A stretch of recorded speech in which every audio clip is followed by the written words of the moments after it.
Very good evening everyone. चलिए बेटा start करने जा रहे हैं आप सभी के साथ टॉपिक कंसोलिडेशन। बेटा कंसोलिडेशन को पढ़ाने का जो तरीका रहेगा वो थोड़ा सा डिफरेंट रहेगा। ठीक है, रिवीजन के अंदर भी हमारा हम मेनली इसके अंदर कंसोलिडेशन को बेटा देखो दो टुकड़ों के अंदर या तीन टुकड़ों के अंदर हम इसको रिवाइज करके चलेंगे। ठीक है, जो फर्स्ट पार्ट रहेगा यानी जो आज आपका कंसोलिडेशन का हिस्सा रहेगा इसके अंदर मेरा जो प्राइम फोकस रहेगा that will be on your ICI study material, जिसके अंदर हमने बेटा जो क्लास के अंदर रेफर करा था जैसे बिल्कुल उस तरीके से मैं क्या करूंगा आपके साथ कंसेप्ट जो है वो एक बार डिस्कस करके चलूंगा। ठीक है, जो भी हमारी एक्सप्लेनेशन थी जो कंसेप्ट थे हम एक बार डिस्कस करके चलेंगे। देन हम क्वेश्चन के साथ जो है वो चीजों को क्या करते जाएंगे, सीखते जाएंगे। एक एक क्वेश्चन हम उठाते जाएंगे। आईसीए के स्टडी मटेरियल से हमने कुछ क्वेश्चन डिस्कस करके चलने हैं। ठीक है, हम क्वेश्चंस को पिक करेंगे and we will just keep on discussing same. ठीक है बेटा, तो ये हमारी अप्रोच रहेगी इस चैप्टर को कवर करने के लिए। ठीक है जी, शुरू करते हैं बेटा। Accounting standard 21। बेटा अकाउंटिंग स्टैंडर्ड 21 के अंदर ना कुछ एक बेसिक स्टेप्स हैं जो आपको ध्यान रख के चलना है। सबसे पहले अकाउंटिंग स्टैंडर्ड 21 है किस चीज के लिए सर? अकाउंटिंग स्टैंडर्ड 21 जो है वो कंसोलिडेशन के लिए। सर आपको पता होना चाहिए एक होल्डिंग कंपनी क्या होती है, एक सब्सिडरी कंपनी क्या होती है। एक होल्डिंग कंपनी वो होती है, ठीक है, जो इन कह सकते हो holding company in relation to one or more other companies means a company of which sub company some companies are या such companies are subsidiary company। एक ऐसी कंपनी जिसकी सब्सिडरी कंपनी है वो होल्डिंग कंपनी है। पर फिर सब्सिडरी क्या है? तो सब्सिडरी का मतलब क्या दिया गया है? कहेंगे सब्सिडरी कंपनी एक ऐसी कंपनी होती है जिसके अंदर होल्डिंग कंपनी या तो कंट्रोल करती है composition of board of directors या फिर एक्सरसाइज करती है या कंट्रोल करती है more than one half of the total share capital, या तो खुद से या किसी और सब्सिडरी के थ्रू या together with one or more of it subsidiary. ठीक है, एग्जाम्पल के तौर पे अब यहाँ पर हमने करा था जैसे मान लेते हैं ए लिमिटेड है। ए लिमिटेड जो है वो बी लिमिटेड के अंदर मान लेते हैं शेयर्स होल्ड करके चलती है, तो ए लिमिटेड होल्डिंग है और बी लिमिटेड सब्सिडरी है। अगर इसके पास 51% से ज्यादा शेयर्स हैं, 50% ज्यादा शेयर्स हैं, ठीक है, 50% से ज्यादा अगर शेयर्स हैं तो बी लिमिटेड क्या है, सब्सिडरी है और ए लिमिटेड होल्डिंग है।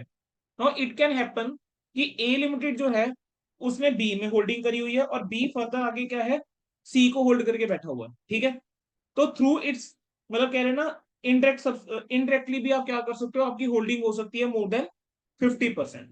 ठीक है जी, चलिए अब बेटा जब हम कंसोलिडेशन करके चलते हैं, देखो दो तरीके की बैलेंस शीट होगी, एक होगी स्टैंड अलोन बैलेंस शीट, एक होगी कंसोलिडेटेड बैलेंस शीट। जब हम स्टैंड अलोन बैलेंस शीट की बात करके चलते हैं, मैं सिर्फ एक पर्टिकुलर कंपनी की बात करके चल रहा हूँ। ठीक है, जिसे मान लेते हैं साहिल नारंग या ऐसा मान लेते हैं रिलायंस का, चलो एग्जांपल ले लेते हैं से रिलायंस इंडस्ट्रीज। अगर मैं रिलायंस इंडस्ट्रीज की बात करके चलूं, ठीक है, सिर्फ उनका जो ऑयल वाला बिजनेस है हम बना के चल रहे हैं से बैलेंस शीट। ठीक है, लेकिन अगर मैं पूरे ग्रुप की बैलेंस शीट बना के चलूं तो उनका तो बेटा टेलीकम्युनिकेशन का भी काम है ना, बहुत सारे बिजनेसेस के अंदर इन्वॉल्व है रिलायंस इंडस्ट्रीज। तो हम एज अ ग्रुप जो है जब हम उनकी बैलेंस शीट बनाकर चलेंगे, आप कह सकते हो कि वो क्या है, आपकी कंसोलिडेटेड फाइनेंशियल स्टेटमेंट। वो आपकी क्या कहलाएंगी बेटा, कंसोलिडेटेड फाइनेंशियल स्टेटमेंट। बोलो बेटा क्या ये चीज क्लियर है? जब आप ग्रुप ऑफ कंपनीज की बैलेंस शीट या फाइनेंशियल स्टेटमेंट बना के चलोगे तो अब कंसोलिडेटेड फाइनेंशियल स्टेटमेंट जो है वो बनाई किस तरीके से जाती है समझेंगे sir. Sir consolidated financial statement को बनाने के लिए सर हमने क्या करके चलना है, कुछ एक स्टेप्स हैं सर जो मैं सीधा अब एग्जाम ओरिएंटेड चीज के ऊपर आता हूँ। मुझे इस चैप्टर के अंदर क्या चीज सीखनी है कि सर कंसोलिडेटेड फाइनेंशियल स्टेटमेंट बनाते कैसे हैं। और सीएफएस बनाने के लिए बेटा मुझे ना कुछ एक स्टेप्स हैं जो पता होने चाहिए।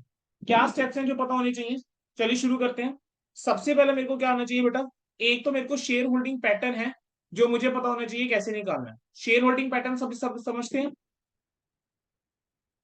शेयर होल्डिंग पैटर्न यस सब समझते हैं ना कि होल्डिंग यस कंपनी के पास कितना है और माइनॉरिटी के पास माइनॉरिटी कितना है। कितना है? ठीक है, सेकेंड आपका जो मीन इसके अंदर कैलकुलेशन रहती है that is the analysis of profit. आपको क्या करना होता है, जो भी प्रॉफिट होता है बेटा उसको प्री और पोस्ट के अंदर कहीं ना कहीं डिवीजन करनी होती है। तो आप क्या करके चलेंगे, एनालिसिस ऑफ प्रॉफिट जो है आप करके चलेंगे। सर तीसरा स्टेप इसके अंदर क्या आता है हमारे पास बच्चों? सर थर्ड स्टेप जो हमारे पास आ जाता है that is your cost of control, कि आपको कॉस्ट ऑफ कंट्रोल निकाल के चलना है। ठीक है, कॉस्ट ऑफ कंट्रोल पर अगला स्टेप क्या आ जाता है, you need to calculate minority interest, कि माइनॉरिटी इंटरेस्ट जो है वो कितना है। और पांचवा स्टेप क्या आ जाता है कि आपका कंसोलिडेटेड जो प्रॉफिट्स एंड रिजर्व्स हैं, या कंसोलिडेटेड रिजर्व जो है वो कितने हैं। So these are the main 5 points बेटा जो आपको किसी भी क्वेश्चन के अंदर जो है वो करके चलने होंगे। ठीक है, किसी भी क्वेश्चन के अंदर मेनली ये 5 चीजें हैं बेटा जो आप निकाल के चलते हैं। सब चीजों को सिखाने के लिए ना मैं डायरेक्टली क्या करना चाहूंगा, I would like to pick up the questions. ठीक है, क्योंकि हमें इसके अंदर आना ही बेटा प्रैक्टिकल क्वेश्चन है, तो हम थ्योरी के ऊपर ज्यादा ना जाकर we will directly go into the questions of this chapter, और उसके थ्रू हम एक एक करके कंसेप्ट जो है वो सीखते जाएंगे। ठीक है, सबसे पहले तो आपका यहाँ पर आ जाता है कॉस्ट ऑफ कंट्रोल की कैलकुलेशन के बारे में सबसे पहले हम आएंगे। ठीक है, तो सभी बच्चे अपने स्टडी मटेरियल के अंदर ही आ जाओ। स्टडी मटेरियल के अंदर आप लोग बेटा डायरेक्टली आ जाएंगे पेज नंबर 1। ये टॉपिक नंबर कौन सा है, 10.20 पेज नंबर है। ठीक है, page number 10.20, calculation of the goodwill और capital reserve. Calculation of goodwill और कैपिटल रिजर्व। ठीक है बेटा, कैसे निकालते हैं गुडविल या कैपिटल रिजर्व, या इसको हम क्या बोलते हैं, कॉस्ट ऑफ कंट्रोल। बेटा कॉस्ट ऑफ कंट्रोल जो हम निकाल के चलते हैं वो डेट ऑफ एक्विजिशन के ऊपर है, जिस दिन आपने इन्वेस्टमेंट करी है उस दिन आप निकाल के चलेंगे। ठीक है, जिस दिन आपने इन्वेस्टमेंट करी है उस दिन आपने क्या करना है, you need to calculate the cost of investment, और इक्विटी कितनी है सब्सिडरी के अंदर आपको कैलकुलेट करनी होगी।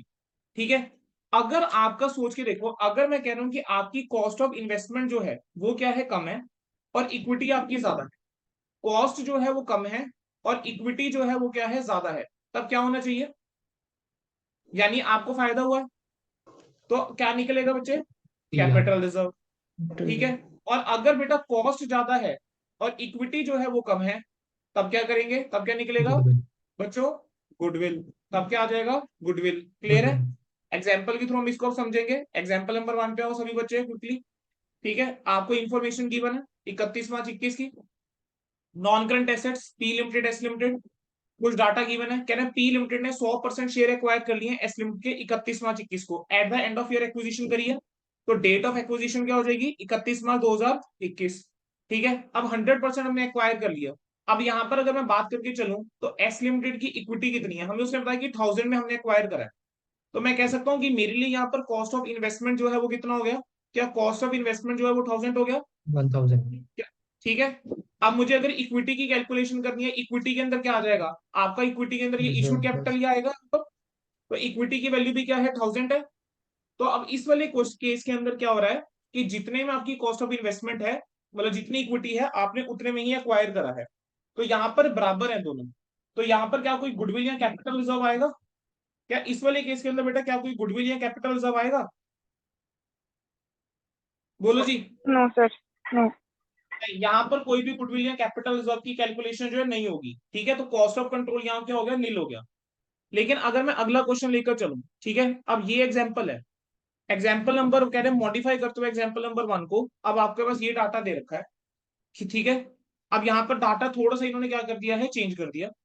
इस बार क्या बोला है, 100% शेयर एक्वायर करें, अगेन 1000 के अंदर हमने एक्वायर करे हैं। ठीक है, इशूड कैपिटल इस बार 700 है, रिजर्व एंड सरप्लस क्या है, 1000 है।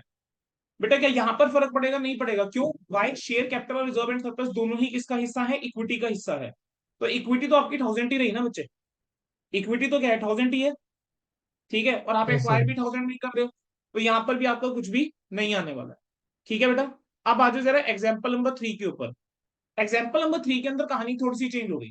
यहाँ पर आपका कैपिटल और रिजर्व एंड सरप्लस तो देखो बेटा सेम है, लेकिन उसने कहा है कि पी लिमिटेड ने एक्वायर करे हैं 100% शेयर 1200 में, तो यहाँ पर मेरी कॉस्ट कितनी हो गई है, कॉस्ट हो गई है 1200 की, लेकिन मेरी इक्विटी कितनी है, 1000 है।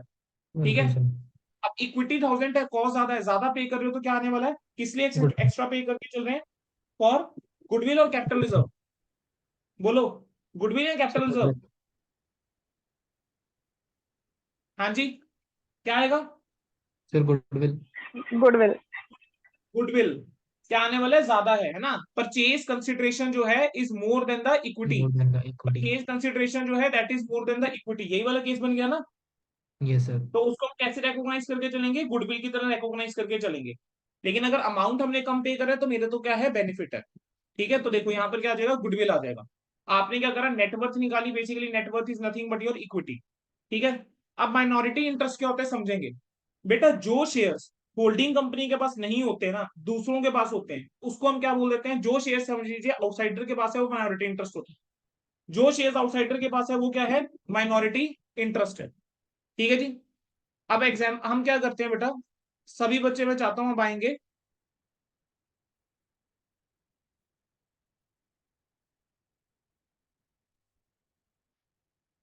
नेक्स्ट पॉइंट की तरफ, एडजस्टमेंट्स की तरफ मैं जाना चाहता हूं आप लोगों के साथ। प्रॉफिट और loss of the subsidiary company. ठीक है बेटा, प्रॉफिट और loss of the subsidiary company की अगर मैं बात करके चलूं, ठीक है। अच्छा, उससे पहले माइनॉरिटी इंटरेस्ट का हमने पॉइंट जो अभी हम डिस्कस कर रहे थे, पहले चलो माइनॉरिटी इंटरेस्ट के ऊपर ही वापस आ जाओ। अच्छा, मुझे बता सकते हो बेटा माइनॉरिटी इंटरेस्ट जो है वो कैसे निकलेगा? अगर माइनॉरिटी इंटरेस्ट निकालना है तो हम क्या करेंगे बच्चों? 100% शेयर होल्डिंग में से अपनी शेयर होल्डिंग निकाल देंगे और जितनी बचेगी उसमें से शेयर कैपिटल जो को दे शेयर देंगे। होल्डिंग, जो शेयर कैपिटल सब्सिडरी की है, जो शेयर कैपिटल आउटसाइडर के पास है, हम वो शेयर कैपिटल लेके चलेंगे और उसके अंदर हम क्या ऐड कर देंगे? जो जो रिजर्व एंड उनका सरप्लस में रिजर्व। हमारी क्या रहेगी बेटा? हिस्सेदारी रहेगी। रिजर्व एंड सरप्लस के अंदर जो हमारा पोर्शन रहेगा उसको हम क्या कर देते हैं बेटा? ऐड कर देते हैं। तो आपके पास क्या आ एड। जाता है? माइनॉरिटी इंटरेस्ट आपके पास आ जाता है। आपके पास क्या आ जाता है बच्चों? माइनॉरिटी इंटरेस्ट आ जाता है। बोलो बेटा, यहां तक क्लियर है? Yes sir. चलिए बढ़ते हैं आगे।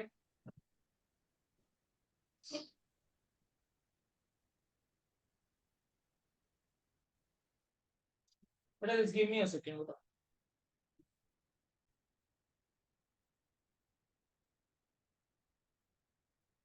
सारे बच्चे आओ बेटा, प्रैक्टिकल क्वेश्चन 1 के ऊपर अपने स्टडी मटेरियल पे। Practical question 1 of your study material.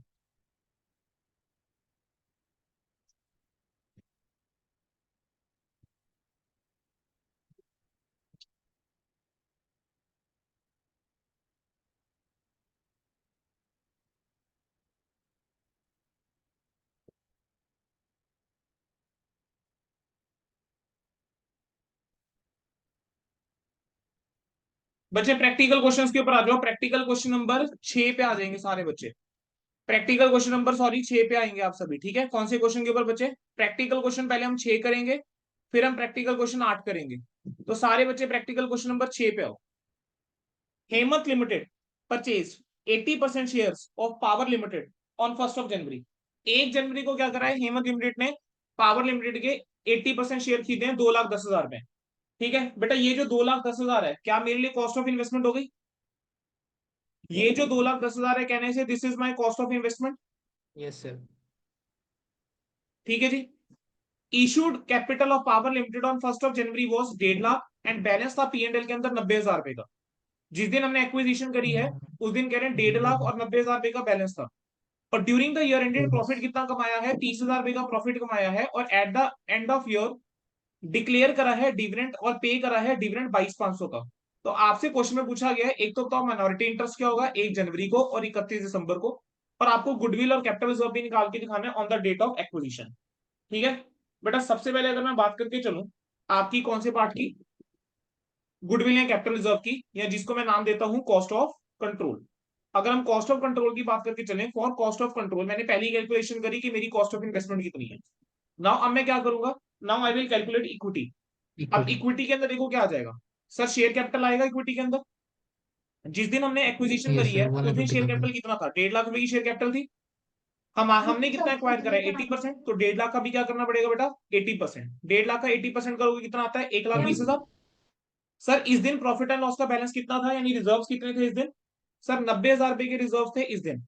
अब 90,000 का भी बेटा कितना percent? 80%। That will come out to be 72,000।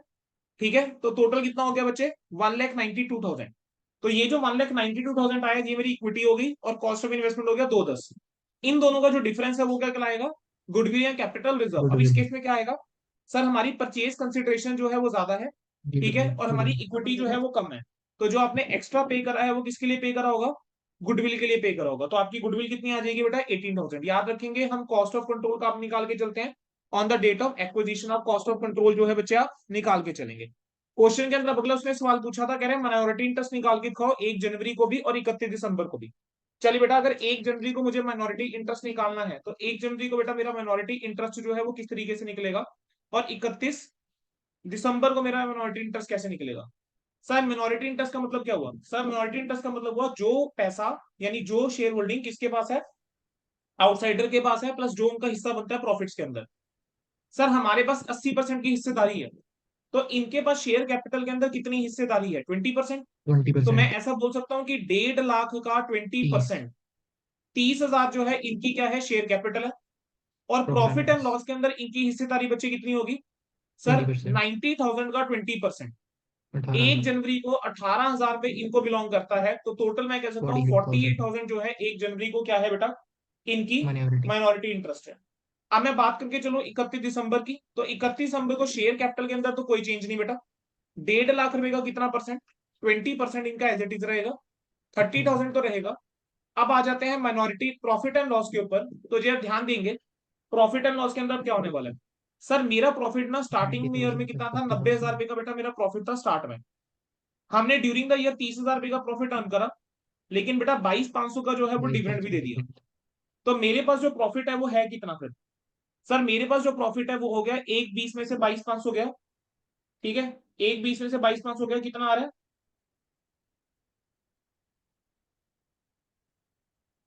तो 97,500। 97,500। 97,500 का बेटा जरा निकालो 20%। 20%। 97,500 का जरा 20% निकालिए, कितना आ रहा है 19,500। कितना 19,500। Yes sir. तो 19,500 जो है मेरा प्रॉफिट में हिस्सा, तो क्या आ जाएगा बेटा 49,500। बेटा ये हो गया आपका माइनॉरिटी इंटरेस्ट कैसे निकलता है और आपका कॉस्ट ऑफ कंट्रोल कैसे निकलता है, दोनों हमने इस क्वेश्चन में सीखे। ठीक है चलिए अब एक काम करेंगे, प्रैक्टिकल क्वेश्चन नंबर 8 जो है, ठीक है उसके अंदर भी सेम काम करना है, माइनॉरिटी इंटरेस्ट निकाल के दिखाना है आपको डेट ऑफ एक्विजिशन पे और डेट ऑफ कंसोलिडेशन पे। सो मैं चाहता हूं क्विकली बेटा जरा एक बार प्रैक्टिकल क्वेश्चन नंबर 8 जो है सारे बच्चे देखेंगे, क्विकली एक बार प्रैक्टिकल क्वेश्चन बेटा 8 जो है वो देख के चलिए।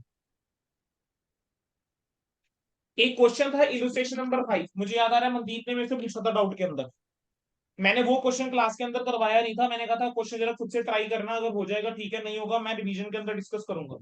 तो 8 क्वेश्चन बेटा मेरे से मनदीप के अलावा किसी और बच्चे ने पूछा ही नहीं, ठीक है so that is the question definitely मैं आज डिस्कस करके चलूंगा। ठीक है आज की क्लास के अंदर वो क्वेश्चन डिस्कस कर लेंगे मनदीप, ठीक है बच्चे। Okay sir.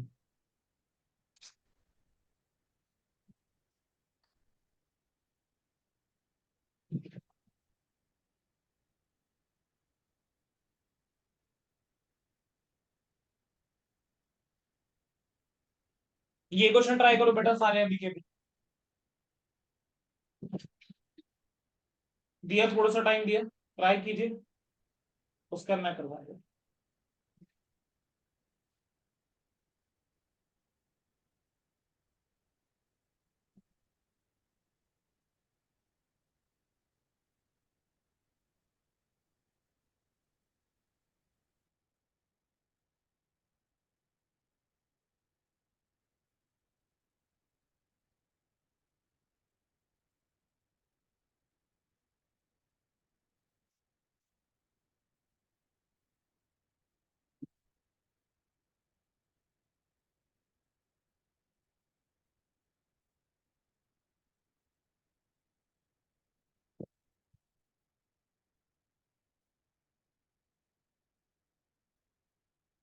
क्या था क्वेश्चन के अंदर, 4 केसेस गिवन है X Y Z and M, percentage of share holding बता रखी है उन्होंने आपको कि कितनी परसेंटेज है हमारे पास, सब्सिडरी कंपनीज है 90% होल्डिंग है, 75% होल्डिंग है, 70% है, 95% है, यानी माइनॉरिटी के पास कितना कितना होगा, माइनॉरिटी के पास 10% होगा, 25% होगा, 30% होगा और 5% होगा। सर कॉस्ट आपको गिवन है, ठीक है देन आपको क्या दे रखा है, डेट ऑफ एक्विजिशन पे आपको शेयर कैपिटल बताइए, प्रॉफिट एंड लॉस बताया है, और कंसोलिडेशन डेट के ऊपर आपको शेयर कैपिटल और प्रॉफिट एंड लॉस बताया है। उसने कहा आपको डेट ऑफ एक्विजिशन पे भी और डेट ऑफ कंसोलिडेशन। कंसोलिडेशन पे भी, ठीक है आपको क्या करके चलना है, माइनॉरिटी इंटरेस्ट निकाल के चलना है। बोलो कितना होगा सर, 1.5 लाख का 10% डेट का और 75 10%। का 10%, है ना 1.5 और 75 यस सर। कितना हो गया, 2 25 हो गया, तो मैं सीधा 22,500 बोल दूं, 22,500 यस सर। रहेगा। 1 40 और 22,500। 60,000 2 लाख, 2 लाख का 25% बेटा कितना 2,25,000। 50,000 आ जाएगा। 20,000 प्लस 40,000 कितना, सॉरी 40 प्लस 20 60। कितना 60, 60 का कितना 60। परसेंट 30%, 18,000 पे आ जाएगा। 18,000।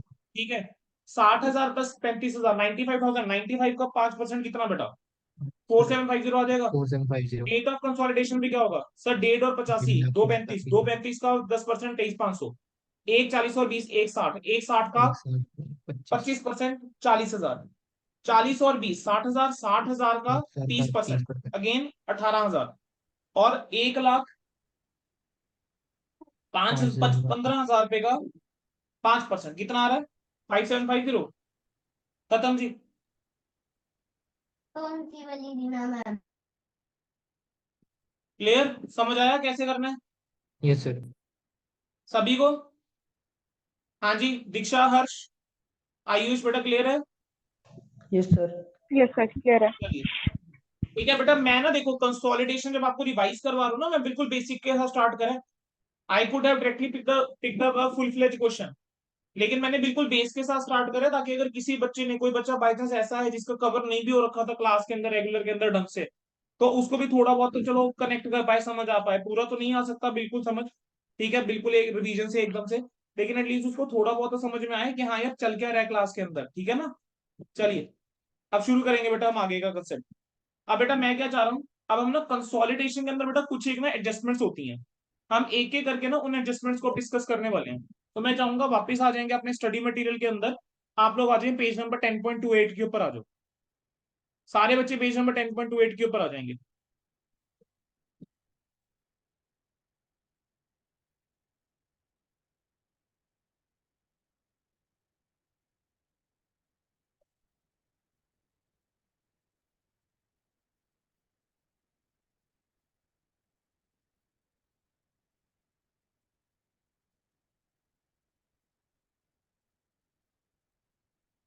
चलिए बेटा, बेटा जब हम कंसोलिडेशन करके चलते हैं तो there are certain adjustment that have to be done, ठीक है, there are certain adjustment that have to be done.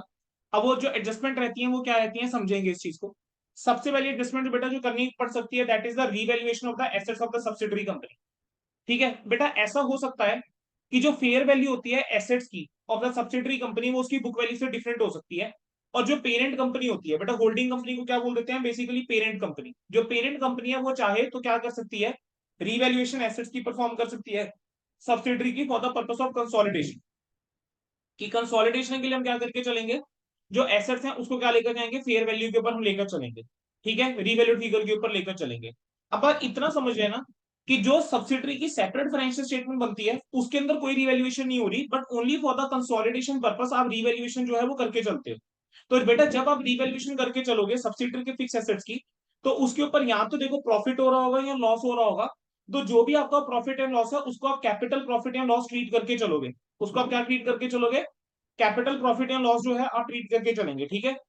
लेकिन अगर मान लीजिए कि वैल्यू जो है एसेट की वो गिरती है, किसके बाद गिरती है, एक्विजिशन की डेट के बाद, तो उस लॉस को हम क्या ट्रीट करके चलते हैं, रेवेन्यू लॉस ट्रीट करके चलते हैं। क्या बोला मैंने, कि अगर डेट ऑफ एक्विजिशन पे आप रिवैल्यूएशन आप करके चल रहे हो, तो उस टाइम पे जो रिवैल्यूएशन के ऊपर जो भी आपका प्रॉफिट या लॉस रहेगा, सो दैट प्रॉफिट और loss will be considered as the capital profit और लॉस। उसको हम क्या मान के चलेंगे बेटा, कैपिटल प्रॉफिट या कैपिटल लॉस हम उसको ट्रीट करके चलेंगे। लेकिन अगर मान लीजिए आपने एक्विजिशन कर लिया और एक्विजिशन के बाद वैल्यू जो है वो गिरी है, तो बेटा इसको हम क्या मान के चलेंगे, इस वाले लॉस या गेन को हम क्या मान के चलेंगे, रेवेन्यू लॉस हम ट्रीट करके चलेंगे। अगर फॉल हुआ है, अगर फॉल हुआ है कैसा मान के चलेंगे, रेवेन्यू लॉस मान के चलेंगे। और डेप्रिसिएशन जो है आप कहां करके चलोगे, फिर प्रॉफिट एंड लॉस के अंदर ट्रीट करके चलोगे, ठीक है बेटा। बेसिकली प्री एक्विजिशन प्रॉफिट मानेंगे किसको, कैपिटल प्रॉफिट्स को, और सब्सिक्वेंटली अगर चेंज होता है तो उसको रिवैल्यूएशन लॉस आपका वो पी&एल के अंदर आके चलेगा, ठीक है बेटा। क्या इतना पॉइंट वो क्लियर होता है, यहां तक क्लियर होता है? Okay sir. Yes sir. चलिए, अब डेप्रिसिएशन जो है बेटा वो किस वैल्यू के ऊपर चार्ज करनी चाहिए, सोच के बताओ। जो चेंज वैल्यू है क्या उसके ऊपर डेप्रिसिएशन चार्ज करनी चाहिए, यस सर। ठीक है, चेंज वैल्यू के ऊपर डेप्रिसिएशन चार्ज करनी चाहिए, ठीक है बस। चलिए अब आगे जो है बेटा फिर हम शुरू करते हैं। आपके पास बेटा देखो इन्होंने बड़ा अच्छा चार्ट सा बना के दिया है प्रॉपर्टी प्लांट इक्विपमेंट का, इलुस्ट्रेशन 7। ओके ओके मंदिर, इलुस्ट्रेशन नंबर बेटा 7 भी मैं डिस्कस कर लूंगा, और इलुस्ट्रेशन नंबर बच्चे 5 भी डिस्कस कर लूंगा, ठीक है, डोंट वरी, दोनों कर लेंगे बेटा डिस्कस।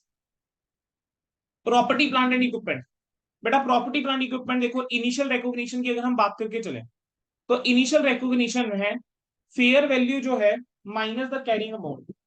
जो भी डेट ऑफ एक्विजिशन पे है आप प्रॉपर्टी प्लांट इक्विपमेंट को बढ़ाएंगे, और क्रेडिट क्या करके चलेंगे बेटा, प्री एक्विजिशन प्रॉफिट और लॉस। तो प्री एक्विजिशन पी&एल आपका क्रेडिट होगा, पर अगर डाउनवर्ड रिवैल्यूएशन है तब क्या करेंगे, प्री एक्विजिशन जो आपका पी&एल है उसमें से आप एडजस्टमेंट करके चलेंगे, नहीं कैपिटल प्रॉफिट में से एडजस्टमेंट होने वाली है। सब्सीक्वेंट मेजर की अगर मेजरमेंट की अगर मैं बात करके चलूं, अगर सब्सिक्वेंट मेजरमेंट हुई है, ठीक है, तो एडिशनल डेप्रिसिएशन जो अराइज होगी would arise in case of initial अगर अपवर्ड हुआ है, या रिवर्सल होगा एक्सेस डेप्रिसिएशन का would arise in case initial अगर डाउनवर्ड वैल्यूएशन हुई है। क्या बोला मैंने? अगर आपका क्या हुआ है, आपने वैल्यू को इंक्रीज करा है, अगर वैल्यू इंक्रीज हुई है बेटा, सीधी सी बात है, आपका डेप्रिसिएशन भी बढ़ेगा। और डेप्रिसिएशन को मैं कहां चार्ज करूंगा? पोस्ट एक्विजिशन पीरियड में डेप्रिसिएशन को जब हम चार्ज करके चलेंगे तो प्रॉफिट एंड लॉस को डेबिट कर देंगे, पीपी को क्या कर देंगे? क्रेडिट कर देंगे। आपको कोई जनरल एंट्री नहीं याद रखनी, आपको इसको पता है किस मैनर में सीखना है कि एनालिसिस ऑफ प्रॉफिट में इसके एडजस्टमेंट जो है वो कैसे करके चलेंगे। ठीक है, तो इस पर्पस के लिए ना हम एक क्वेश्चन कर लेंगे बेटा बढ़िया सा अभी। ठीक है, और अगर आपकी डाउनवर्ड रिवैल्यूएशन हुई है तो यानी प्रॉपर्टी प्लांट इक्विपमेंट की वैल्यू जो है वो क्या हुई है? गिरी है। अगर प्रॉपर्टी प्लांट इक्विपमेंट की वैल्यू गिरी है तो हम क्या करेंगे? रिवर्स करके चलते हैं हम डेप्रिसिएशन को। तो डेप्रिसिएशन जो है हम क्या कर देंगे बच्चे? एड बैक कर देते हैं। ठीक है, आई विल एक्सप्लेन दिस।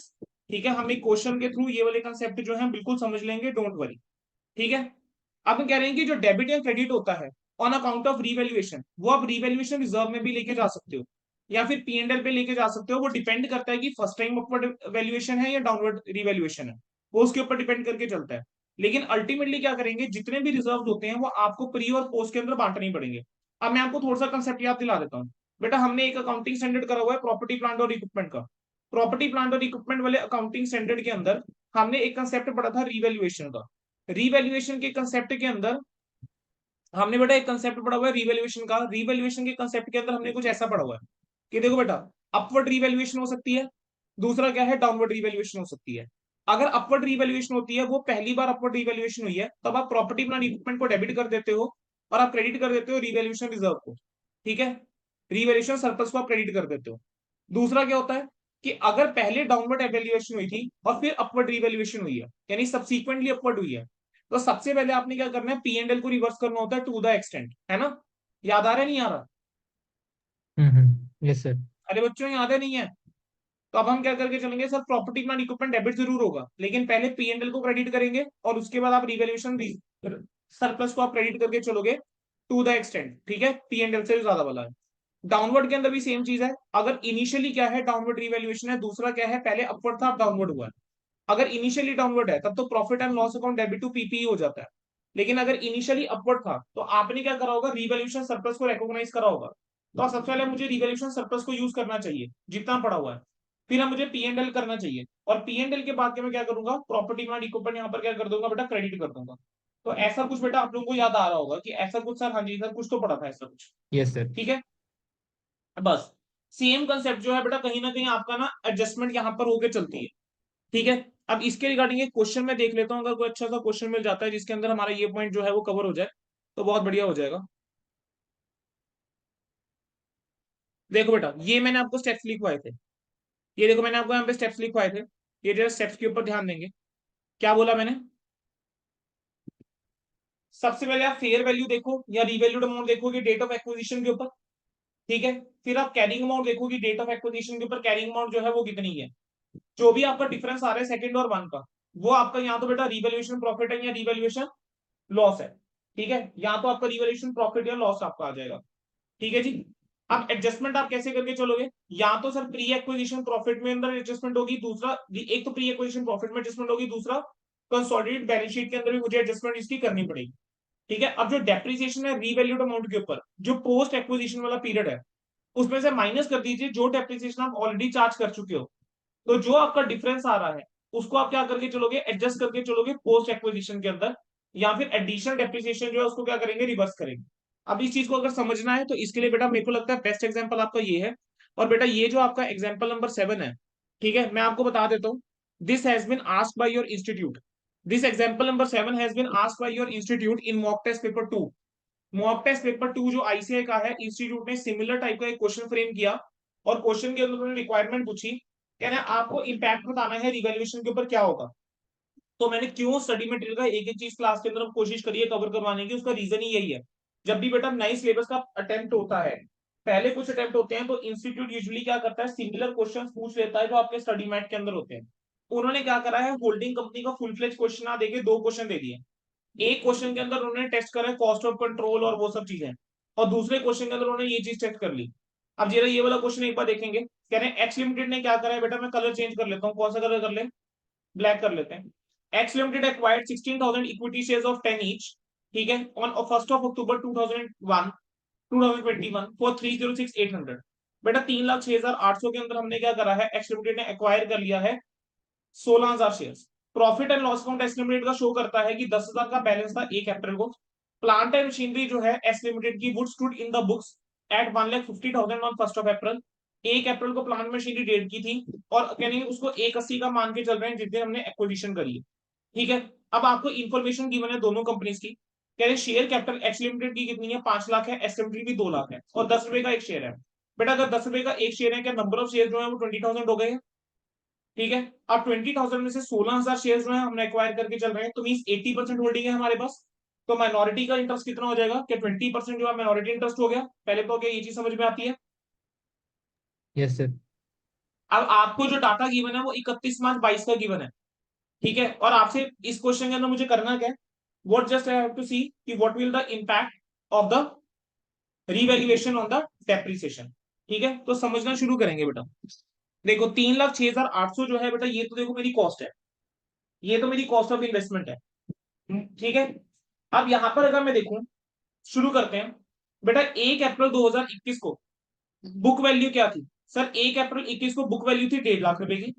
1 अक्टूबर को जब आप लेकर जा रहे हो, आपने वैल्यू लीज की 180, ठीक है, और एंड में जाकर वैल्यू कितनी है इस मशीनरी की, वो 1,35,000 है।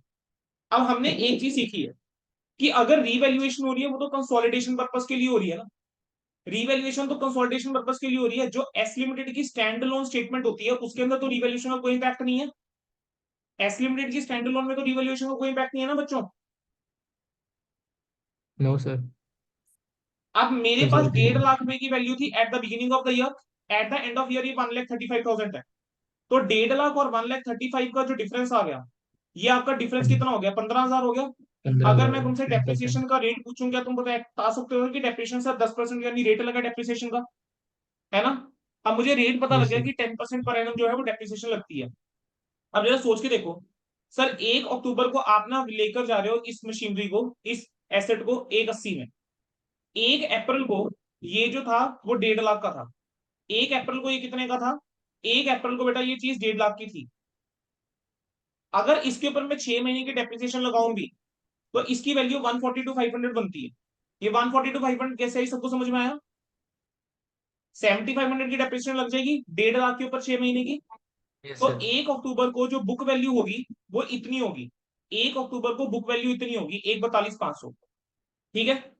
अब हमने क्या करा है, we have revalued this, and we have revalued this to amount of 1,80,000। तो बेटा कितना मेरे को रीवैल्यूएशन प्रॉफिट हुआ, क्या मुझे रीवैल्यूएशन प्रॉफिट हो गया 37,500 का, क्या रीवैल्यूएशन प्रॉफिट जो है बेटा कितने का हो गया, क्या रीवैल्यूएशन प्रॉफिट 37,500 का हो गया, मुझे तो क्या ये चीज सबको समझ में आती है।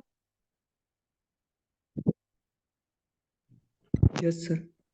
अब ये जो रिवॉल्यूशन प्रॉफिट है इसके दो हिस्से हैं, इसमें एक्स लिमिटेड का कुछ शेयर होगा और माइनॉरिटी इंटरेस्ट होगा कुछ। एक्स लिमिटेड कितना होगा, 37,500 का 80% यानी 30,000, और 37,500 का 20% यानी 7,500 रुपए। 37,500 का 20% यानी कितना, 7,500 रुपए। बोलो इतना समझ में आया। Yes sir. चलो ये आ गया क्या, प्रॉफिट हमने बता दिया कि कितना कितना पड़ेगा। अच्छा अब मुझे बताओ इसका और क्या इम्पैक्ट कहीं ना कहीं पड़ने वाला है। सर जो अब हमने वैल्यू इंक्रीज करी है, क्या एडिशनल वैल्यू के ऊपर डेप्रिसिएशन का इम्पैक्ट आएगा, क्या एडिशनल वैल्यू के यस ऊपर सर। बेटा उसमें भी इतना तो क्या डेप्रिसिएशन का समवेयर इम्पैक्ट आएगा, सर बिल्कुल डेप्रिसिएशन का इम्पैक्ट आएगा। Yes sir. आप जरा सोच के देखो, जो 1.5 लाख है 1.5 लाख। वो आपकी 1 अप्रैल को वैल्यू थी, तो क्या और 180 वैल्यू हो गई है किस दिन बाद में जाकर, है ना। अब जरा बस मैं कह रहा हूं कि कैलकुलेट करके देखिए कि कितना आने वाला है। सर 1.5 लाख के ऊपर सर 6 महीने की 75 डेप्रिसिएशन निकालो जरा, 1.5 लाख के ऊपर जरा सर 6 महीने 7500 की तो लगने डेप्रिसिएशन का है। निकालो, कितनी आती है 1.5 लाख के ऊपर 6 महीने की डेप्रिसिएशन। हाँ जी, 1500। 1.5 लाख के 7500 ऊपर मैं आएगी। बोल रहा हूँ 6 महीने की डेप्रिसिएशन निकालिए,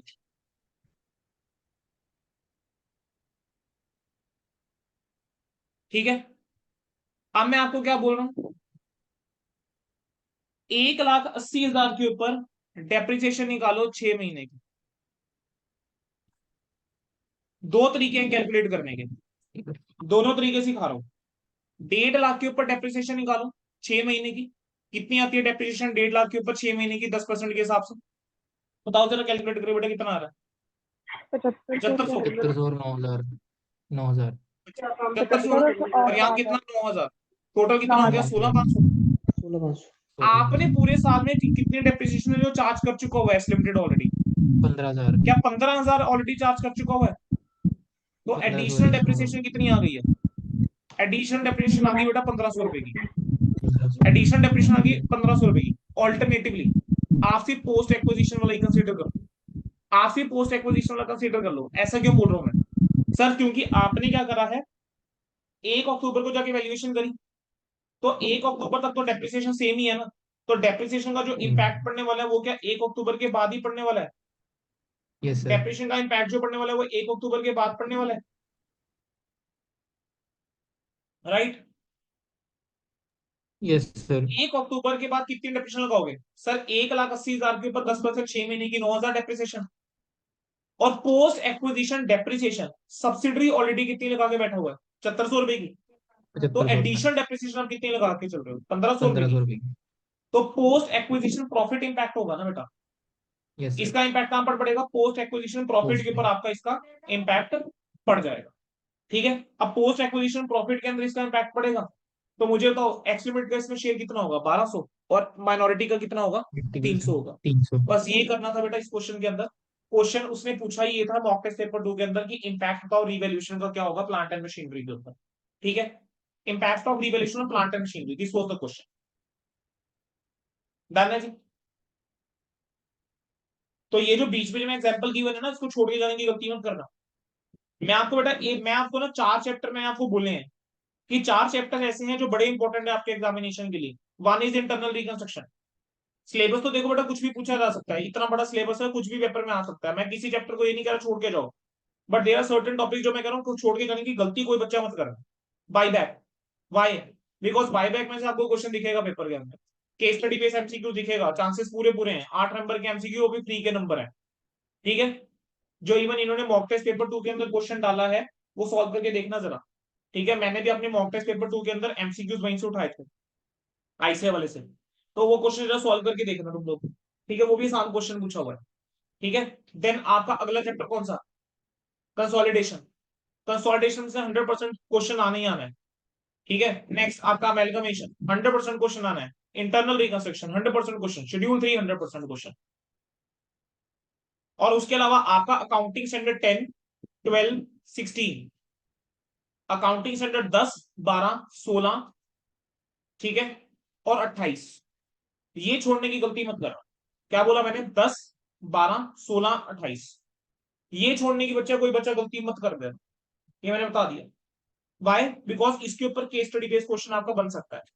ठीक है, और इंस्टीट्यूट ने बनाए हैं केस स्टडी बेस्ड क्वेश्चन इसके ऊपर। क्वेश्चन दिया है मॉक टेस्ट पेपर 1 में भी था इंस्टीट्यूट। आपको एएस 10 का उसने पूछ लिया बीच में, एएस 16 का बीच में पॉइंट पूछ लिया। ठीक है, चलिए आगे बढ़ेंगे अब। Now dividend receive from subsidiary की हम बात करके जा रहे हैं बेटा।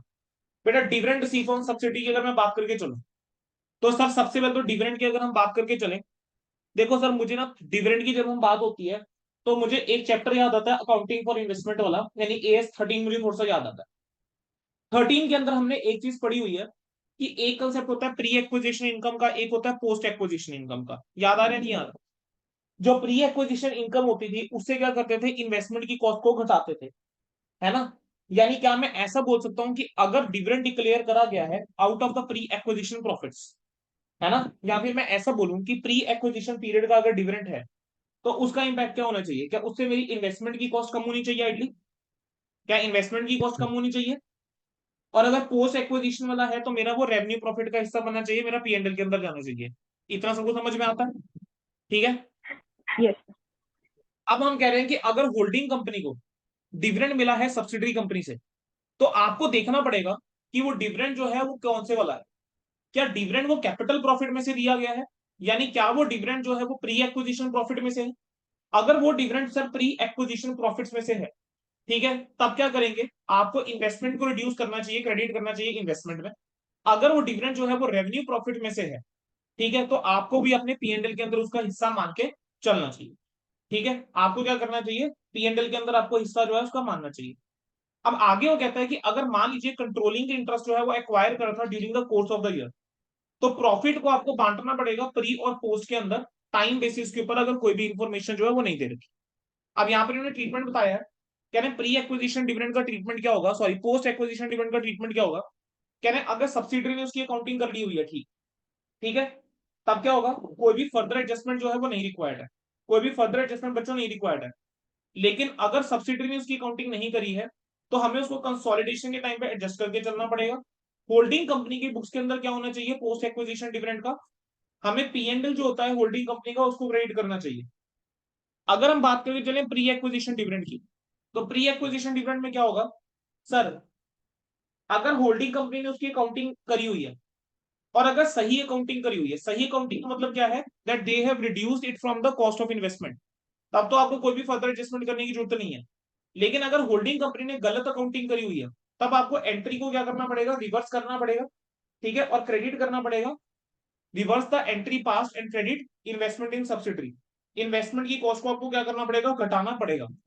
लेकिन अगर होल्डिंग कंपनी उसकी अकाउंटिंग ही नहीं करी है, तब आपको क्या करना पड़ेगा, एडजस्ट करना पड़ेगा बेटा उसको कंसोलिडेशन के टाइम पे, उसको क्या करना पड़ेगा, एडजस्ट करना पड़ेगा कंसोलिडेशन के टाइम पे।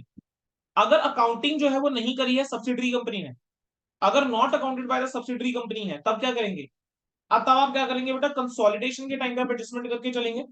ठीक है, आप क्या करोगे, प्री एक्विजिशन प्रॉफिट को रिड्यूस करोगे सब्सिडरी के, और फिर उसके बाद डिस्ट्रीब्यूट करोगे होल्डिंग और माइनॉरिटी में इंटरेस्ट। समझिए इस चीज को, अगर सब्सिडरी कंपनी ने अकाउंटिंग नहीं करी हुई है प्री एक्विजिशन डिविडेंड की, तो सर क्या करना पड़ेगा, सर पहले प्रॉफिट में से डिविडेंड माइनस करो जितना देना था, फिर उसके बाद बांटोगे। अगर ध्यान से देखो ना बेटा, ये वाला पॉइंट कहीं ना कहीं हम पहले ही कर चुके हैं। मैंने आज एक एग्जांपल करवाया था जो 30,000 में से 22,500 माइनस किया था, 30,000 के अंदर हमने 22,500 पहले माइनस किया डिविडेंड, फिर उसके बाद जाकर हमने क्या करा था, उसको बांटा है एक्स लिमिटेड और एस लिमिटेड के अंदर। याद आया? हाँ जी सर। डन है जी, यहां तक क्लियर है सभी को? Yes sir.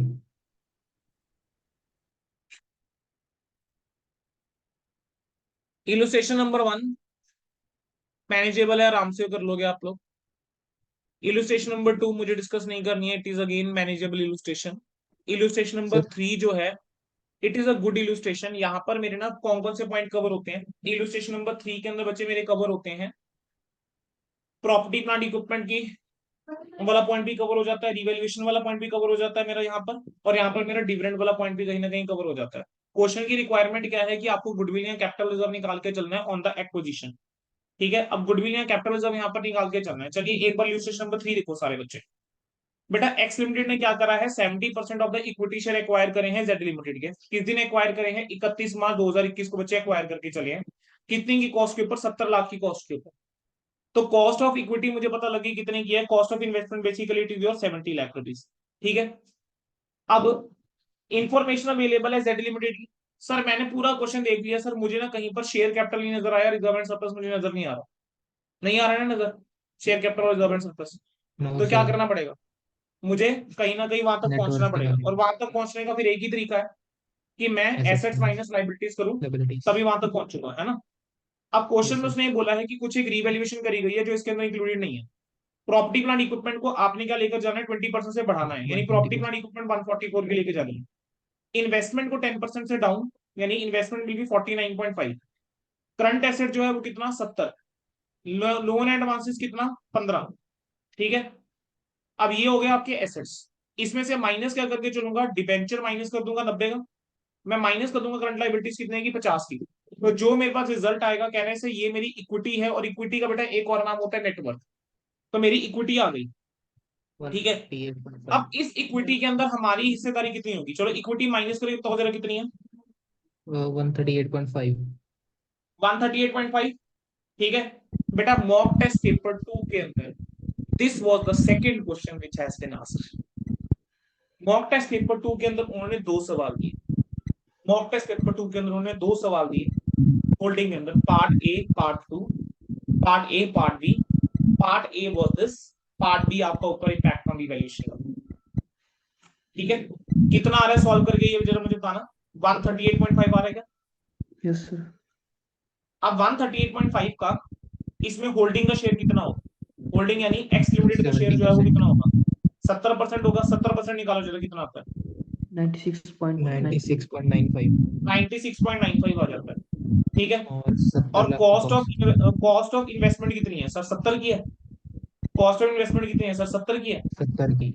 ना? बस 70 देख लिया, बट जरा आगे पूरा पढ़ लो, कहीं तुम्हारा आंसर चेंज तो नहीं हो रहा। Z Limited declared and paid dividend at rate of 20% on equity shares as on 31st of March 2021, ठीक है। फेस वैल्यू 10 पर share. X Limited purchased the shares of Z Limited at 20 पर share. Sir मैंने 20 पर share के हिसाब से share खरीदा है, तो 70 लाख को अगर मैं 20 से डिवाइड कर दूं तो मेरे को पता लग गया कि हमने कितने शेयर खरीदे हैं? 3.5 लाख शेयर। 3.5 लाख।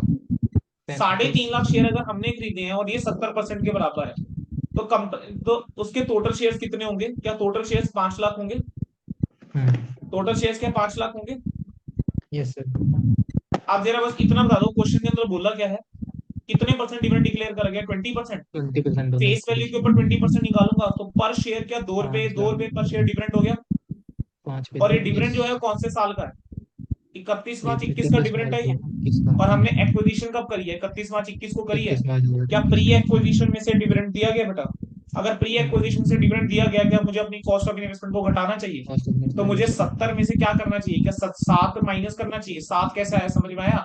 3.5 लाख इंटू 2 जो डिविडेंड पर शेयर था, तो कितना आया? 63। तो 96.95 और 63 का जो डिफरेंस है वो होगा। Now this will be my cost. और मेरी इक्विटी कितनी है? ये मेरी इक्विटी बनेगी। मेरी इक्विटी कितनी बनेगी? 96.95, ठीक है। ये मेरी इक्विटी बनेगी 70%। और कॉस्ट बनेगा, इनका डिफरेंस जो है वो कितना आ रहा है? तो देन ये 33.95। ये कैपिटल रिजर्व हो जाएगा 33.955 क्या है? गुडविल है, कैपिटल रिजर्व है? सर। इक्विटी ज्यादा है कॉस्ट कम, तो कैपिटल रिजर्व। कैपिटल रिजर्व है, because equity is more.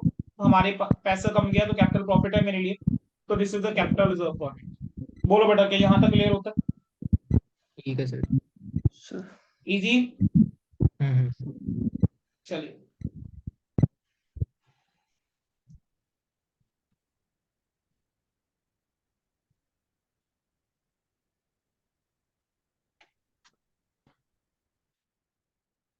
Illustration number 4 important है। इलुस्ट्रेशन नंबर 4, इलुस्ट्रेशन नंबर 4 के अंदर बेसिकली बेटा जो कंसेप्ट इन्वॉल्व होता है ना वो थोड़ा सा डिफरेंट कंसेप्ट है।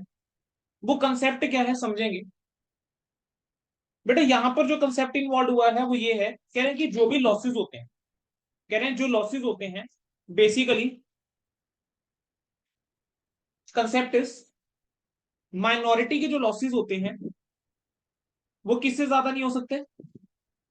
माइनॉरिटी इंटरेस्ट से ज्यादा नहीं हो सकते। Not more than minority interest. ठीक है, ऐसा पॉसिबल है ना कि भाई माइनॉरिटी को जो लॉसेस हो रहे हैं that is more than the minority interest. तो कहते हैं अगर एक्सेस लॉसेस हो गए हैं ना, तो जो भी लॉस है माइनॉरिटी इंटरेस्ट का एक्सेस वाला, that loss will be adjusted by the majority, या होल्डिंग कंपनी जो है, पेरेंट कंपनी जो है, उस लॉस को क्या करके चलेगी बेटा? एडजस्ट करके चलेगी। ठीक है, कब तक एडजस्ट करेगी? जब तक वो लॉसेस गुड नहीं हो जाते। और जब सब्सिक्वेंटली अगर सब्सिडरी को प्रॉफिट्स हो जाते हैं, तो जो प्रॉफिट्स हैं वो किसको एलोकेट करे जाएंगे? मेजोरिटी को एलोकेट करे जाएंगे, जब तक जितना लॉस मेजोरिटी ने ऑब्जर्व करा था वो पूरा नहीं हो जाता। वो पूरे। ठीक है, इसको ऐसे समझो, एक सब्सिडरी कंपनी है, उसको लॉसेस हो रहे हैं। अब देखा जाए तो बेटा ये लॉस जो है कौन बेयर करेगा? सर ये लॉस होल्डिंग बेयर करेगी और माइनॉरिटी इंटरेस्ट बेयर करेगा। अब कई बार ऐसी सिचुएशन आ सकती है कि जो हमारा लॉस का है that is more than the minority interest. तो जितना तो मिनोरिटी इंटरेस्ट है चलो वहां तक तो फिर भी चलो मिनोरिटी वाले शेयर कर लेंगे बेयर, लेकिन उसके बाद का क्या? तो कहते हैं सर ये जो एक्सेस वाला इंटरेस्ट है ना, जो एक्सेस वाला ये लॉस है, ये पता है कौन बेयर करे? ये बेयर करेगा कौन? होल्डिंग। ये होल्डिंग ऑब्जर्व कर लेगा लॉस। ये लॉस कौन ऑब्जर्व कर लेगा? होल्डिंग ऑब्जर्व कर लेगा।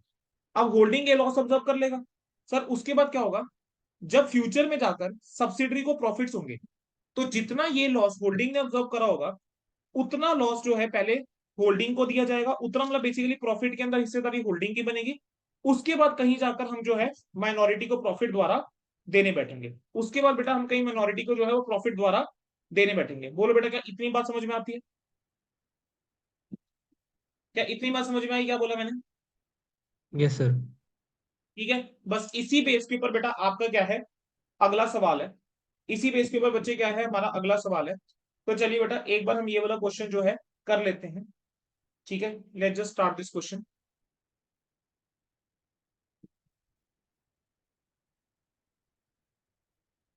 A Limited acquired 70% of equity shares of B Limited on 1st of April 21 at a cost of 10 lakh when B Limited had an equity share capital of 10 lakh।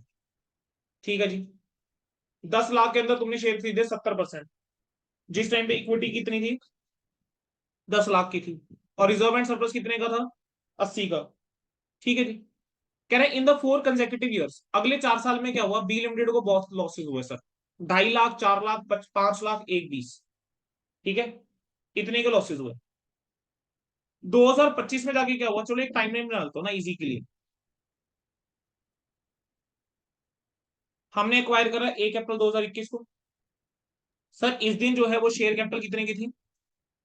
10 lakh रुपए की 10 80 share capital थी। 10 लाख और 80,000 reserve का and surplus जो थी वो 80,000 sir. 80,000 का था। इस दिन ये सर्कमस्टांस थे सर। सर 2022, सर 2022 में जाके नुकसान हो गया। कितने का नुकसान हो गया बेटा? 2.5 लाख रुपए का लॉस हो गया। ये लॉस लिख रहा हूं मैं सारा। ठीक है, 2023 में जाके क्या हो गया, ये लॉस है। ढाई, फिर हमारा 4 लाख 4, रुपए का नुकसान हो गया सर। 5, 2024 21 में 5 लाख रुपए का नुकसान हो गया बच्चे।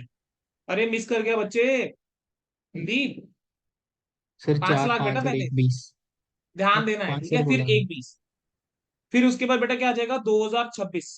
मेरे को बाकियों की बात नहीं आ रही सच में।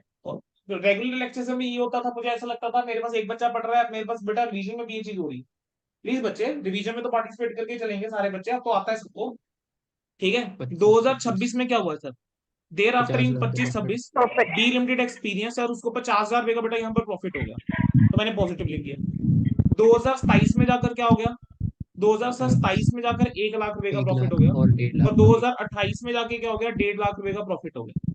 क्वेश्चन की बस सिंपल सी रिक्वायरमेंट थी, कह रहे हैं माइनॉरिटी इंटरेस्ट निकालना है और कॉस्ट ऑफ कंट्रोल कॉस्ट निकालना ऑफ है। ठीक है कंट्रोल। सर, मुझे इतना पता है कि जो कॉस्ट ऑफ कंट्रोल निकलता है वो तो डेट ऑफ एक्विजिशन पे ही निकाल डेट के ऑफ चलते हैं, राइट? एक्विजिशन। तो कॉस्ट ऑफ कंट्रोल आप यहाँ पे निकालना शुरू करेंगे। सर कॉस्ट ऑफ कंट्रोल कैसे निकलेगा? सर कॉस्ट ऑफ इन्वेस्टमेंट लिखिए बेटा। Sir cost of cost of investment जो है मेरे को इन्वेस्टमेंट दे रखी है क्वेश्चन के अंदर कि 10 लाख 10 रुपए की लाख मेरी कॉस्ट ऑफ रुपीज। इन्वेस्टमेंट है। Sir what I will do, I will D calculate equity. हमारे इक्विटी कैसे 70%। निकलेगी सर? कैपिटल जो है वो कितना हो जाएगा सर, 10 10, लाख रुपए का 70% जो है मेरी क्या आ जाएगी, कैपिटल आ जाएगी। तो 7 7 लाख रुपए लाख की तो बच्चों कैपिटल आ गई। ठीक है सर, रिजर्व जो है वो कितने के आ जाएंगे? सर 80,000 अस्सी का हजार रुपए के 70%। रिजर्व हैं। 80,000 रुपए का 70% जो है 56। 56,000 बच्चों के आ जाएगा, रिजर्व आ जाएगा। टोटल मैं करूंगा, मेरे पास कितना आ जाएगा, 7,56,000 के बच्चे मेरे 756। रिजर्व आ गए। ठीक है, 10 लाख की कॉस्ट है, 756 की इक्विटी की वैल्यू है। तो बेटा मेरे पास गुडविल आ रही गुडविल है। आ गई। गुडविल कितनी की आ जाएगी? 44। 2,44,000 रुपए की बेटा 44,000। गुडविल जो 44,000। है वो आ गई। डन है। अगर मैं यहाँ पर माइनॉरिटी इंटरेस्ट निकालूं इस दिन, तो माइनॉरिटी इंटरेस्ट कितना होगा? सर शेयर कैपिटल के अंदर हिस्सेदारी 3 लाख रुपए। सर रिजर्व एंड सरप्लस के अंदर हिस्सेदारी 24,000 रुपए। तो टोटल मेरे पास कितना आ जाएगा, 3,24,000 रुपए बेटा मेरे पास आ जाएगा। 24,000। बोलो यहां तक हो गया क्लियर? अच्छा यस सर। सर, इसके बाद मुझे क्या करना है, अब माइनॉरिटी इंटरेस्ट निकाल के चलना है और हर साल उसने बोला है। ठीक है, each year for the purpose of consolidation. So मैं क्या करूंगा बेटा, एक ना टेबल टाइप बना लूंगा। पहला मैंने माने लिख लिया, मान लो कॉलम ईयर का। अब अगला कॉलम में किस चीज का बना रहा हूँ मैं, अगला कॉलम बना रहा हूँ प्रॉफिट या लॉस का, मैं कॉलम बना लेता हूँ। अब मुझे पता है ए लिमिटेड की हिस्सेदारी इसमें कितनी है, 70% है। मुझे पता है इसमें माइनॉरिटी इंटरेस्ट की हिस्सेदारी कितनी है, 30% है। अब मैं आगे में कॉलम बनाता हूँ माइनॉरिटी का शेयर। ठीक है, माइनॉरिटी का share which is observed bye A limited. ठीक है, और लास्ट में बेटा क्या बना लेंगे, कॉस्ट ऑफ कंट्रोल, क्योंकि वो भी उसने हर किसी केस में पूछा ही है। कॉस्ट ऑफ कंट्रोल आप जानते हैं बेटा, हम किस रेट पे निकाल के चलते हैं सिर्फ एक्विजिशन पे, है ना? तो कॉस्ट ऑफ कंट्रोल तो हर जगह सेम लिख देना अपने आप ही। तो कॉस्ट ऑफ कंट्रोल के लिए मुझे मेहनत नहीं करनी है, मेरे को तो मेन इस चीज के लिए मेहनत करके चलनी है। ठीक है, चलो इस चीज के लिए मेहनत करके चलते हैं। तो बेटा देखो इधर क्या होगा, समझेंगे ध्यान से। बेटा ईयर मेरा कौन सा आ गया, 2021 ईयर आ गया। सर 2021 में माइनॉरिटी की हिस्सेदारी कितनी है, 3,24,000 रुपए। 24। ठीक है, 2022 की बात करते हैं। सर 2022 में कितने का नुकसान था बेटा, 2.5 लाख रुपए का नुकसान था 2,22,000 में। है ना। अब 2.5 लाख के अंदर ए लिमिटेड का कितना होगा, 1.75, 70%। माइनॉरिटी का कितना होगा, 75। तो अगर तुम ध्यान से देखो तो माइनॉरिटी का बैलेंस रह कितना गया इसके बाद, 325 में से 75 गया तो 2,49,000 इसका बैलेंस रह गया, खत्म। 2023 में क्या हुआ सर, 2023 में फिर से नुकसान हुआ इस बार 4 लाख रुपए का। 4 लाख का 70%, 2,80,000 रुपए ए लिमिटेड का, 4%। माइनॉरिटी इंटरेस्ट 1,20,000 रुपए, ठीक है। और नुकसान हुआ सर 2 लाख, 2,49 था, 129 और चला गया, तो सर मेरे पास तो फिर 1,29,000 ही बच गया। क्या मेरे पास तो सिर्फ 1,29 ही बच गया बेटा, यस और नो। Yes sir. ठीक है, अब आ जाओ 2024 के ऊपर। 5 लाख। 2024 के अंदर क्या हुआ सर, 5 लाख रुपए का और नुकसान बैठ हो गया सर। अब 5 लाख में सर 3.5 लाख तो चलो इसका हो साढ़े जाएगा। 1.5 सर लाख। अब इसका है ही माइनॉरिटी इंटरेस्ट 129, तो ये कैसे ऑब्जर्व कर लेगा सर 1.5 लाख रुपए, ये कर ही नहीं सकता 1.5 लाख ऑब्जर्व, समझ आ रहा है, ये 1.5 लाख ऑब्जर्व कर ही नहीं सकता। Yes presentation sir. यहाँ पर मैं थोड़ी सी डिफरेंट कर रहा हूँ जो पहले कराई थी, ठीक है। 1.5 लाख अगर ये ऑब्जर्व करता है, ये तो 21,000 नेगेटिव आ जाता है। अब ये जो 21,000 नेगेटिव आया ना, this will be observe by observed bye minority A interest, limited. A limited. तो कितना इसने ऑब्जर्व कर लिया ए लिमिटेड ने, अगर मैं उसके बैलेंस की 21,000। बात करके चलूं तो बैलेंस कितना आ जाएगा, 21,000 रुपए का बैलेंस आ गया। अब 2025 के अंदर क्या होगा सर, 2025 में फिर से नुकसान हुआ था बेटा, इस बार 1,20,000 का नुकसान हुआ था। 1,20,000 के अंदर 70% यानी 84,000 ए का, और 36,000 रुपये जो है माइनॉरिटी का, ठीक है। तो टोटल अगर देखा जाए तो 57,000 जो है वो नुकसान, तो 57,000 इसका शेयर ऑफ लॉस बनता है। सर 21,000 ये ऑब्जर्व कर चुका है, 36,000 ये और ऑब्जर्व कर लेगा, तो बेटा टोटल 57। बैलेंस जो है यहाँ कितना हो जाएगा, 57 हो जाएगा। तो मैं यहीं पर ऐसा करता हूँ, बैलेंस अब निकालता जाता हूँ, ठीक है। अब आ जाते हैं 2026 में। सर 2026 में 2026। 50,000 रुपए का प्रॉफिट हुआ। 50,000 के प्रॉफिट के अंदर 35,000 इसका बनता है, 15,000 इसका बनता है। लेकिन हम पता क्या कहेंगे सर, 15,000 ये माइनॉरिटी इंटरेस्ट नहीं ऑब्जर्व करेगा, टू द एक्सटेंट ऑफ 57,000 ये ए लिमिटेड ऑब्जर्व करेगा। तो ए लिमिटेड पहले अपना रिकवर करेगा बच्चे, तो ये जो है यहां से जाएगा, ठीक है, ये हो जाएगा 42,000 नेगेटिव, ठीक है। यहाँ कितना बैलेंस रह गया 57 में से, अब ये रह गया 42, 42। ठीक है। अब 2027 के अंदर क्या हुआ, फिर से 1 लाख रुपए का प्रॉफिट हुआ। 1 लाख के अंदर 70,000 तो इसका है और 35,000 70,000 इसका है। 30,000। तो ये अभी देखो, अभी सॉरी 30,000 इसका है, तो 30। अभी भी 42,000 ऐसा है जो इसने ऑब्जर्व करके बैठा हुआ है, तो ये 12,000। 30,000 कौन ले जाएगा, ए ले जाएगा। तो अभी भी 12,000 12,000 रुपये बेटा नेगेटिव। ऐसा है जो ए ने उठाया हुआ है बैलेंस, यानी ए का अभी भी कितना है, 12,000 रुपये का बैलेंस अभी भी उठा के बैठा है। 2028 के अंदर क्या होगा, 1.5 लाख रुपए का प्रॉफिट 1.5 हुआ। लाख का प्रॉफिट। 1.5 लाख में 1.5 70,000, लाख 1 लाख 5,000 तो और इसी का है, 5,000। 45 इसी का 45%। है ना। लेकिन टू द एक्सटेंट ऑफ 12,000 कौन लेकर जाएगा, ये लेकर जाएगा। तो मैं ऐसा बोलूंगा और कि 37। 33,000 टाइप जो किसको मिलेगा, इसको मिल रहा होगा, ठीक है। और बाकी कौन लेकर जा रहा होगा, ये लेकर जा रहा होगा। बेटा क्वेश्चन जो है खत्म हो गया, बोलो मुश्किल है क्या, नो सर। ठीक है। अब बेसिकली होने क्या वाला है, ये 70,000 जो है इसको लेकर जा रहे हैं ना, बस इसके अंदर मैं कहूंगा कहीं ना कहीं ऐड कर दो। बस ये 35,000 है, कहां से शुरू हुआ ये, 35,000 के अंदर 15,000, ये पूरा 50 कहीं ना कहीं बेटा इसको मिल जाएगा बस, ठीक है। पूरा 50 क्या मिल जाएगा, कहीं ना 50 हो कहीं इसको गया। मिल जाएगा, ठीक है। सिमिलरली यहाँ पर क्या हो जाएगा, इसको 30 और मिल गया, और यहाँ पर इसको 12 और मिल गया, तो बेसिकली इसका कितना हो जाएगा, एक एक लाख साल। सत्रह हजार हो जाएगा। बोलो बेटा समझ में आया क्या, हाँ जी सर। ठीक है। ऐड कर देना, यहाँ पर ऐड कर देना, समझ आ जाएगा। एक बार बुक से प्रेजेंटेशन देख सकते हो, ये क्वेश्चन बेटा आपका हो चुका होगा।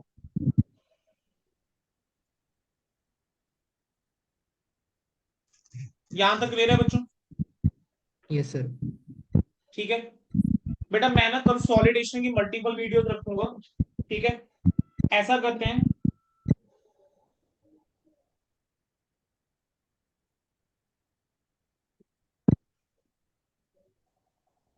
मैं कंसोलिडेशन के लिए ना क्या करूंगा बच्चों, अब ये वाली वीडियो जो है यहीं पर एंड कर रहा हूं, ठीक है। With in 5 minutes I am starting again, ठीक है। अब उसके अंदर हम क्या कवर करेंगे, we will be covering illustration number, मैं आपको बताता हूँ कौन सी इलुस्ट्रेशन मैं आपको कवर करवाऊंगा। आई विल बी कवरिंग बेटा illustration number 7, I will be covering illustration number 7 and illustration number 5 in that, ठीक है। इलुस्ट्रेशन नंबर 7 और इलुस्ट्रेशन नंबर 5 कवर करेंगे। वाई, बिकॉज इलुस्ट्रेशन नंबर 7 जो है बेटा मैंने आप लोगों को ना होमवर्क में ट्राई करने के लिए बोली थी, और इलुस्ट्रेशन नंबर 5 जो है हमने क्लास के अंदर मिस करी थी उस टाइम पे, ठीक है, मैंने आपको कहा था एक बार खुद से ट्राई करना, नहीं होगी तो मैं करवा दूं। ठीक है, तो मेरे से इलस्ट्रेशन नंबर 5 भी पूछी गई है और 7 भी पूछी गई है, तो मैं ये दोनों इलस्ट्रेशन आपको जो है करवा देता हूँ अगली वीडियो के अंदर। ठीक है, उस वीडियो को हम अपने एप्लीकेशन में भी डाल देंगे, ताकि बच्चे जो है वो इलस्ट्रेशन नंबर 5 और 7 जो है जिन्होंने नहीं कवर करा वो देख लें। ठीक है जी, चलो, so I am ending this session here, just give me 5 minutes, with in 5 minutes बेटा I am starting the other one.